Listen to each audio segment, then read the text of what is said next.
I was guided by the judge towards the exit of the underworld. The exact location wasn't known because I was wearing a special eye patch. We seemed to go up and then down. After a long walk, the judge took off my eye patch. "Follow along this path." I opened my eyes and saw a dark, narrow road. Perhaps this was the exit that didn't require going through Karen, the ferryman. "You should look in front." What does that mean? I looked around, but the judge had already disappeared. I had no choice but to start walking along this path. The light faded and the darkness settled around me. It was initially possible for me to determine the direction using the walls, but the walls soon disappeared. The place I relied on disappeared, and I felt like a ship floating on the ocean without buoys. The myth of Orpheus suddenly popped in my head. What would happen if I looked back? Then a faint light appeared in the darkness. You are afraid of what is behind you. That's why you are a pitiful child." It was a message from Persephone. "Keep this in mind. In order to find the front, you must know where the back is. It is because the front can only exist when there is a rear." Speaking of which, the judge had said something similar. However, just because I heard plausible words didn't mean I suddenly gained enlightenment and could make enormous changes. It looks like you need some motivation. The stream of light in the air stretched out like it was hesitating. "Okay, I can't bring you to the beginning of the world labyrinth, but this much should be possible." I suddenly felt something. The string of light disappeared, and a small firefly appeared in front of me. It was a distant light. It was a very fragile and shimmering light. Nobody told me anything, but I knew what this light was. It was the Shin-Yu-sung of the 41st regression. Ah. I could tell how long she had been waiting just from her voice. If she was already at the beginning of the world labyrinth, then the concept of time would be different. It wasn't very long by my standards, but it might have already been a few years for Shin-Yu-sung. The small light shivered a few times before speaking in a hesitant voice. "Ajashi." Perhaps she was influenced by the memories of the young Shin-Yu-sung? Can I call you that? No. The way she called me was a bond. It was a wish to be tied somewhere. Perhaps Ajashi was the last lingering attachment of the 41st round Shin-Yu-sung. I smiled softly. "You are currently older than me. Is it still okay?" The soft light once again trembled. The light gently touched my face. There was warmth in that gesture. My heart felt pained. She must have been waiting for a long time. Even so, this child had to wait longer. "I'm sorry, but I can't save you right now." The light moved up and down, like she understood.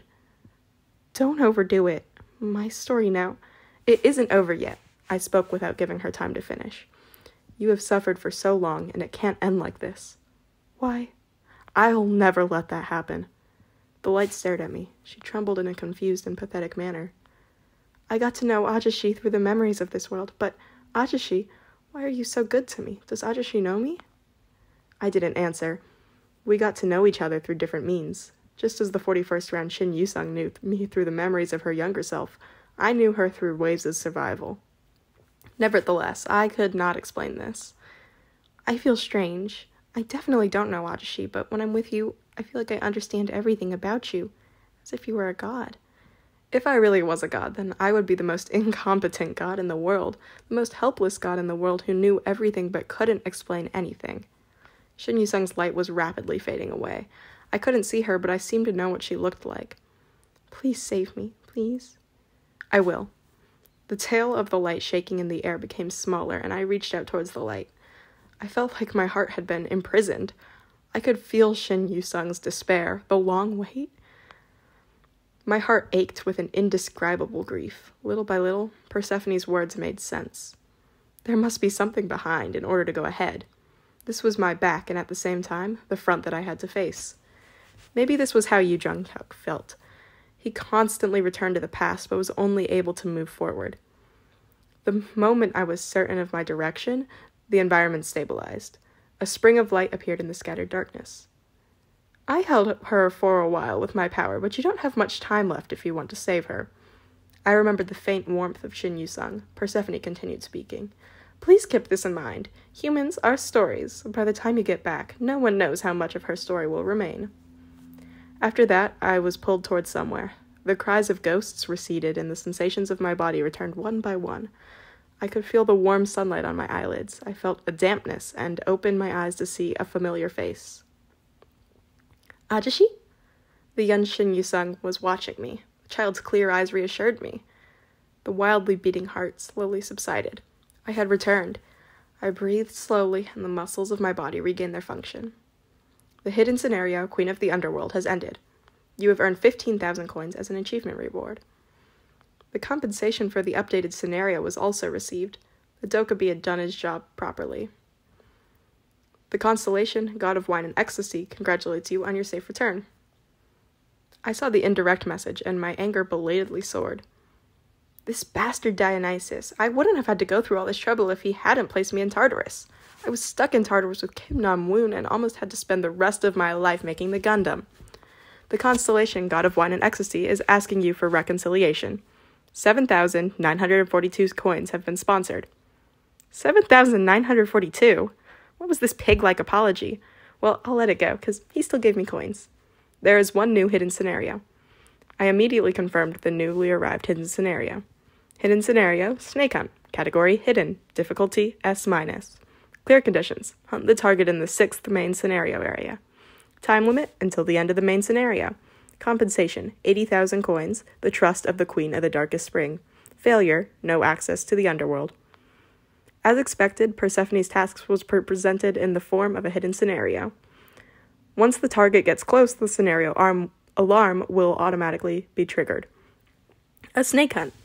The target of the scenario wasn't specified, but I guess the snake would appear in the next scenario. I slowly raised my upper body and Shin Yusung looked anxiously. Ajashi, are you okay?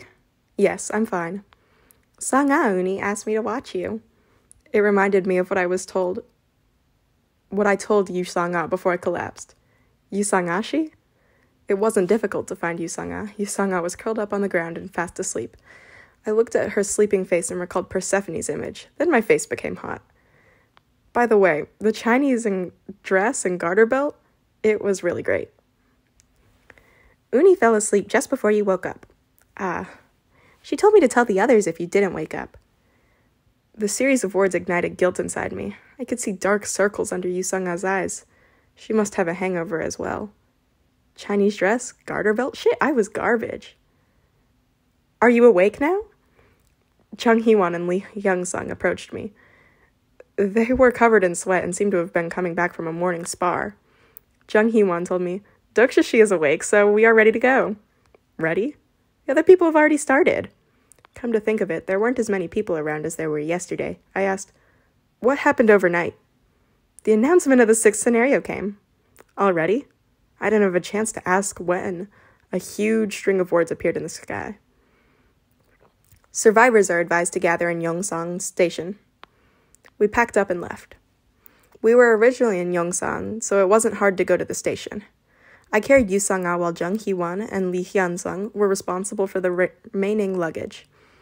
Lee Gil-young and Shin Yusung followed us while standing far apart from each other. I didn't know where joonghyeoks' party had gone. We soon arrived near the station, which was already crowded with survivors. I couldn't believe there were still so many people who survived in Seoul. Everyone was watching the huge screen floating in the air. This place? The party members and I looked up at the screen together. It was the same screen I had seen in the underworld. It was a lush forest and monsters were running around the forest.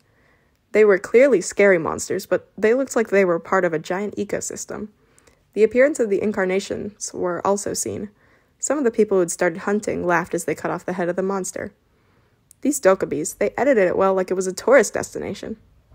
Someone spoke. Aren't they Japanese? If I remembered correctly, the 6th scenario was an event scenario with another dome. The man who appeared on the other screen was Izumi, a famous incarnation of Japan. The Tokyo Dome was faster than us, so they would have reached the 6th scenario earlier. In many ways, it could be said that South Korea had a relatively unfavorable start. A new main scenario has arrived.